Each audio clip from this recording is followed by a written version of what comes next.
யோவான் வசனம் 2.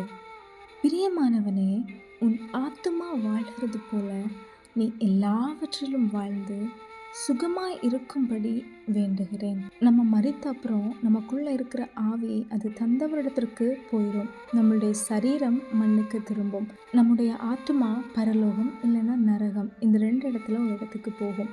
எல்லாருக்குமே பரலோகம் போகணும்னு தான் ஆசை. ஆனால் அதுக்கு ஏற்ற வாழ்க்கைகள் வாழணும். இந்த நாளில் ஏசப்பா உங்கள் ஆத்துமா வாழட்டும்னு வாழ்த்துகிறாங்க. அதோடு மட்டும் இல்லைங்க, உங்கள் ஆத்துமா வாழ்கிறது போல நீங்கள் எல்லாவற்றிலும் வாழ்ந்து சுகமாக இருக்கும்படி ஏசப்பா அவங்கள வாழ்த்துறாங்க.